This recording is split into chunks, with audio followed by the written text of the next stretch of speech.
Hey there, YouTube friends. Mask Bandit here, and apologies right off the bat if my voice is a little quieter. It's pretty late here at my house. I wanted to get this out so I could get the video out to you as soon as possible, but that means everyone is sleeping, so I might be a little more reserved today. Anyway, welcome back to Surfside Pleasure Pier. Glad you're here. If you're glad to have this video on the channel, hit the like button for me. Would appreciate it. And if you're new or you haven't yet, please consider subscribing. It would help out a lot. Appreciate it a lot. We're coming up on 5,000 subscribers. Holy crap. Watch now. I'll have a mass exodus from my channel. Please don't. Please stick around. There's some cool things coming up today. So, you hopefully noticed the very first thing I did in this episode is drop that bubblegum logo in there. I got it done. I did not record it. You didn't want to see any more of that. But it actually didn't take nearly as long as I thought it would. We ended with, I think it was about 1,200 pieces, which is, you know, a lot, but it's not impossible.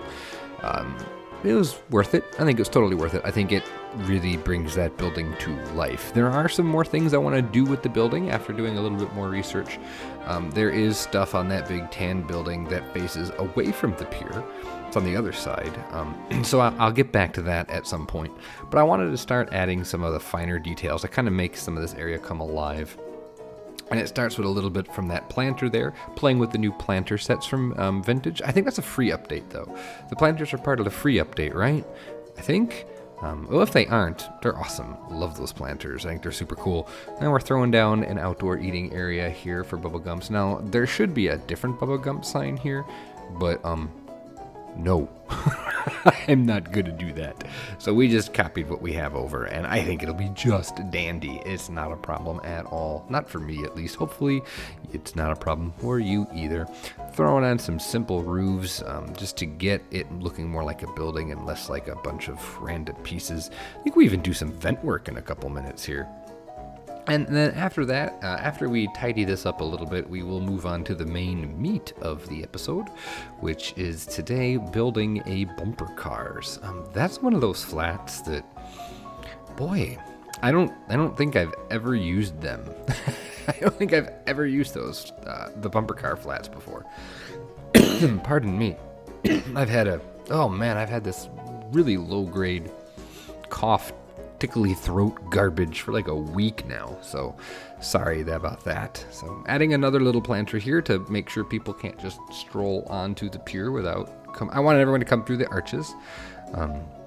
I would assume that this is a pay to get on the pier type place, and then in addition you pay for the rides, like, you know, $5 to get on the pier and then your ride tickets. So jumping right in to the music. Jumping right into the bumper car facade today, and I had to do a lot of research for this, and it was really hard. I ended up reaching out to one of my buddies, Simtanic, who's a member of Bro Nation, and he's on Shy Guys World, and he's all over the place. But he's excellent. He is so good at Planet Coaster, and he was great at RollerCoaster Tycoon. He and I actually competed back in 2008 together in the Winter Showdown, and we actually won. We were the Winter Roosters, so hashtag Winter Roosters. But anyway, reached out to Simtanic because he's doing an amazing vintage pier. And he had done some really nice facade work, so I picked his brain a little bit, and it will be, and he was a great inspiration. Showed me some places to go. He was looking a lot at BioShock Infinity was one of his main inspiration sources. I was like, oh, that's really cool. I've never played BioShock Infinity. I've only played the original one, so it was neat to kind of take a look there and see if I could find some things that worked. And there were a few things I thought were really good. But here we are. You saw I tried those spooky mansard roofs, and they're so stupid big. I can't stand them. They're way too big. So I ended up going with a more modern looking roof design that will end up doing the custom, the metal sheeting roof line. You'll see we do that here in a little bit. Throwing down a queue in front of the building. So this is a direct rip from one of the images, I think from BioShock Infinite. So with this overhang here, and we're going to really make use of the vintage details and the vintage arches. Hashtag vintage, vintage, vintage, vintage. There you go. You got your daily dose in. If you're playing that drinking game, you are now passed out. Vintage. Vintage. But again, sorry. I really like the way it looks. It once I got in a groove, it came together. It took a really long time. I didn't realize how slow of a builder I was until I realized I have enough for an episode. I got one thing done. Granted, it's a big thing. It's a fairly big thing. Bumper cars is a huge ride. I hate the footprint of this ride. It's such a pain in the ass to deal with. This is one of those early flats. Like, once we get placing some of the vintage flats in, I don't think we'll have nearly the problem, because this ride is huge, and then the pad it sits on is absolutely huge too. And I don't understand why this ride has such an unbelievably huge pad. I don't get it. But I made it work. There were tricks I probably could have done to shrink it a little bit, but I at the end of the day, I don't mind, because I really like that the queue is under the overhang, and I wasn't sure if I could have done that if I had done some tricks with the scenery. So I left it as it was, a conscious choice, but like I said, I think it turned out pretty okay. It was stupid of me to put the roofs on first. I probably should have put these the angled pieces on first and then done the roofs. As you can see, I figured that out after the fact. So at about this point, I realized the absolute scope of this building and how huge it is. It's a little frustrating, but it's worth. I think at the end of the day, once you get to the cinematics, I think you're going to see that it was worth it. Obviously, I did, because I kept it. Like, I didn't get rid of it right away. So, and we actually do ha ha ha. I actually do a very large modification on the building once I think I almost have it. So I actually didn't record that part, so humblest of apologies. So we'll build the prototype, and in the cinematics, hopefully you'll notice some differences, and I'll talk about them as we get building here. So, finally finding a use for these new wall columns, which I really like. They do a nice job, and then the little toppers for them are kind of cool. It's an instant way to add some of those spires, which are quite nice. I do enjoy the spires, so hashtag spire win. I don't know why I'm hashtagging so much today. It's because it's 11 or 12:45. It's almost 1 o'clock in the morning, and my brain is not firing on all synapses, but it's okay. Thoughts on the color scheme? Not necessarily that I'm going to change it, because it's a lot to do, but this kind of pink and purple and light blue, it's a little, I don't know. I think it's okay. What do you think? You like? I wanted some flags in here. My wife actually suggested. She's like, "Hey, what did you put some flags in?" And I tried. I showed her. Like, this is me actually showing her all the goofy flags in the game, and every single one, she's like, "Well, that one doesn't work," and "Well, that one doesn't work," and "Well, that's stupid." I said, "I know. There's no good flags. There's no sizes. There's no size flags that work for me in this game." So we decided to go flagless. And here we are. We are going to start the custom. I don't even know what you call it. Is it ribbing of the sheet metal roof? Technique.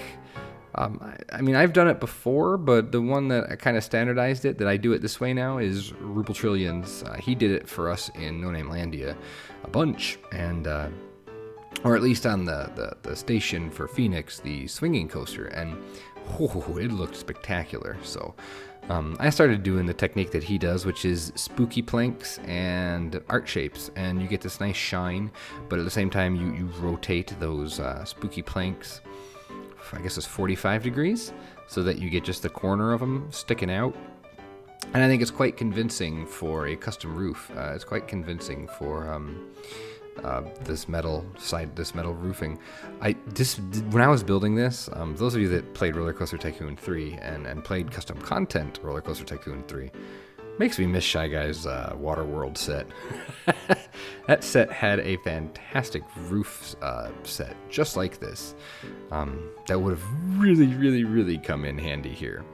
So that's one thing I'd love to see more of in Planet Coaster DLCs are better roofs, more roof types, better roof types. These little pillars or the little spires are just, they're huge. I try to incorporate one just because I feel like I have to and then promptly delete it. I'm sure you've noticed as we've progressed here that the vintage DLC is being used, but it's not, I'm not wed to it. I'm going to build things and incorporate it when and where I can, as opposed to being like here's all the vintage pieces slammed into a park, whether they belong there or not, or whether there's a better piece or not. So hopefully that doesn't upset you. I don't think it would. I don't know why. I feel like I'm really worried about what you think today. Are you? I don't know. This recording is very quickly going off the rails. So let's talk about what we're doing on the screen, shall we? Yes, let's. Adding some more trim. This is what this building is. Like, that's basically it. So, we finally get to add some letters, and I actually use the in-game letters here because this entrance is so frackin' huge. We're gonna call it the bump. The Boardwalk Bump. And as soon as I posted this picture on Bro Nation, I got the comments. Oh, Boardwalk Bump, like, inappropriate stuff, because that's what we talk about on Bro Nation. Real mature Discord group we got cooking there. But anyway, I know it was intentional. Like Boardwalk Bump, like that feels like a name that some person that wasn't thinking hard enough about the name. Let's just call it you're in bumper cars and you're on a boardwalk. Let's call it the Boardwalk Bump.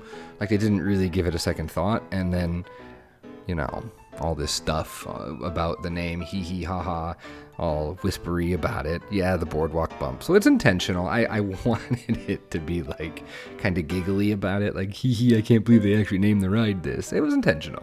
So we keep the name, but we don't keep the billboards. I realized while I have the Surfside from UaKin's on the arch, I didn't have the full set, and it had been released in between the episodes here. So I'm gonna drop a link to the description in the description to his font. He has three parts now. He has a lit version, which is what is on the Surfside on the arch. And that's what I have. And then he has an unlit version, which is even better because it doesn't cast any glow. It's nice that you can still see the bulbs, but they don't they don't wash out your scene with light. So, and he also has an ampersand, and it's its own workshop item because it was an after the fact thing. But yeah, if you want some really awesome smaller versions of the letters we got with the vintage pack, you need to download UaKin's set. They're great. He's really talented. So we're adding some roofing, and we're adding some plank pieces underneath to give it a bit of an interior. I wanted you that if you were going to go stand in the queue, it wasn't just an empty shell. Usually I neglect the insides of things in Planet Coaster just because it's so tedious to get anything done. But I actually didn't do that this time. I actually went for it. So working on some night lighting. I'm realizing how important that's going to be in this project, so I actually have to kind of think about it. I usually, again, tend to kind of do the barest of minimums because it's not something I'm really all that great at. So, but hopefully with this project I'll get better with lighting and understanding how the lighting in the game works and how lighting complements each other and stuff like that. You'll see these details on the inside here. I cut that part out. I guess I just didn't record that part of the video, but you can see we have this fancy details all along the edge there. And here we are.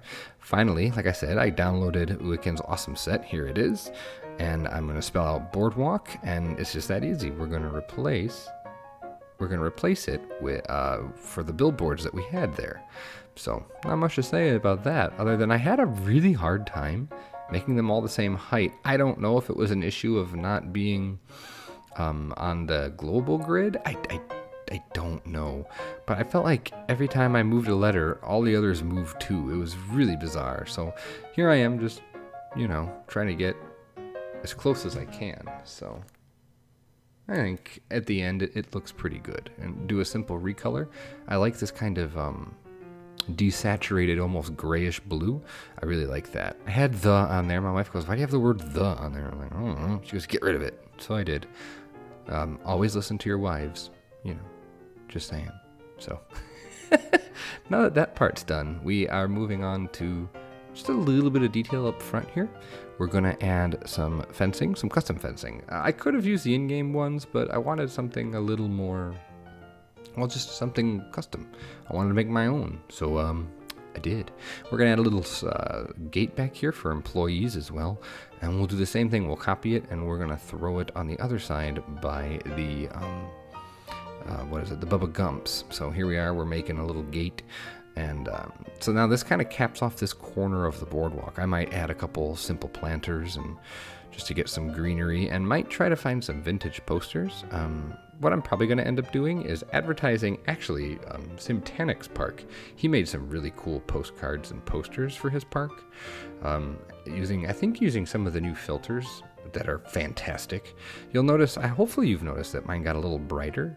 I'm using, I think, the bleached filter at like 30%, and it gives it this really bright, hot look that I think this boardwalk needs. So, but anyway, we might put some of the posters from Simtanic's park on the fence here near the entrance, as well as maybe some other parks, real or otherwise. So I think it'd be kind of a neat little detail to add, kind of hearken to the history of these parks. So. And then I was messing around with the new scenery grouping. I got to do some more playing around with it to really understand exactly how it's supposed to work. I don't think I really understand it all that well. I'm just a simple man. I might not be a smart man. Sorry, for quoting Forrest Gump as we're adding more. I need to add even more pier here.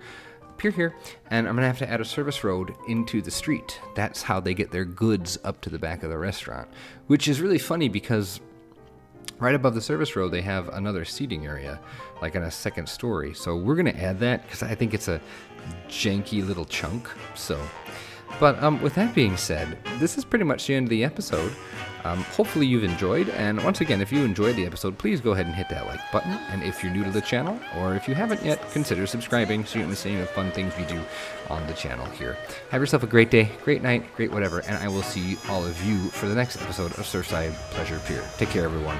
Bye-bye.